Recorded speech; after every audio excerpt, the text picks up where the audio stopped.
Priebeh volieb na severe Slovenska v Žilinskom kraji monitoruje redaktor Erik Vrábel.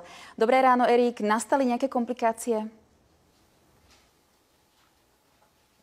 Dobré ráno. Ľudia predčasne rozhodujú o novom zložení parlamentu aj v Žilinskom kraji. V celom Žilinskom kraji prebehlo otvorenie volebnej miestnosti bez problémov a na čas. Dokonca v Dolnom Kubíne evidujeme zvýšený záujem o voľby, pretože v niektorých volebných miestnostiach, pred niektorými volebnými miestnostiami čakali ľudia dokonca v radoch. No a voliči si môžu v Žilinskom kraji vybrať nových poslancov do Národnej rady v 714 volebných okrskoch.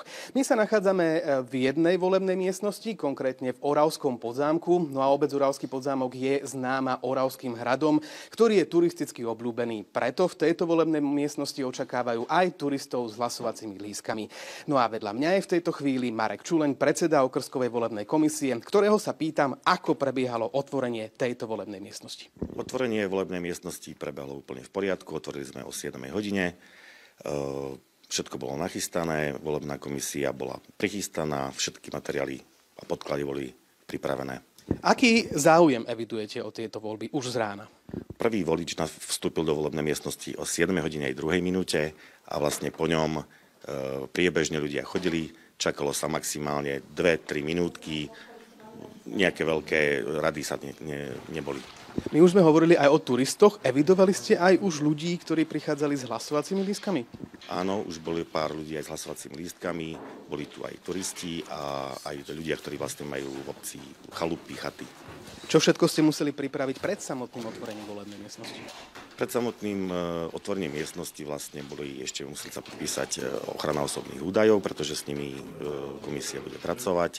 Zapečatili sa volebné schránky, či už prenosná alebo schránka, ktorá sa nachádza v volebnej miestnosti, opečiatkovať, nachystať hlasovacie lístky, obálky opečiatkovať, nejaké krátke inštrukcie, ako bude prebiehať volebný deň a podobné. No a poďme si ešte zhrnúť, čo si majú ľudia pripraviť pred samotným príchodom. Pokiaľ sa jedná o občanov, ktorí sú z našej obce voličov, tak lepšie si pripraviť občiansky preukaz, aj keď každého poznáme. Občiansky preukaz a v prípade, že občiansky preukaz nemá v prípade straty, tak stačí ten papierik od polície. Ak príde občan, volič z cudzieho mesta alebo obce, nech si pripraví hlasovací lístok a občiansky preukaz. No a ak volebným urnám prichádzajú aj prvovoliči, tak ešte poďme predstaviť, ako samotná voľba prebieha. Tak prvovolič, ak je, tak je veľká šanca, že ho ani nepoznáme. Nech si nachystá ten občiansky preukaz. Volebná komisia si ho zaeviduje, podpíše sa, odozdajú sa mu hlasovacie lístky s obálkou, zajde si za zástenu, z 25 hlasovacích lístkov si vybere jeden, maximálny počet zakrúžkovaných je 4. Môže zakrúžkovať od 1 do 4, nemusí zakrúžkovať, môže vhodiť do obálky a následne do volebnej schránky prázdny hlasovací lístok. Ďakujem vám za rozhovor. No a volebný deň budeme aj naďalej sledovať v Žilinskom kraji a o všetkom podstatnom a dôležitom vás budeme informovať.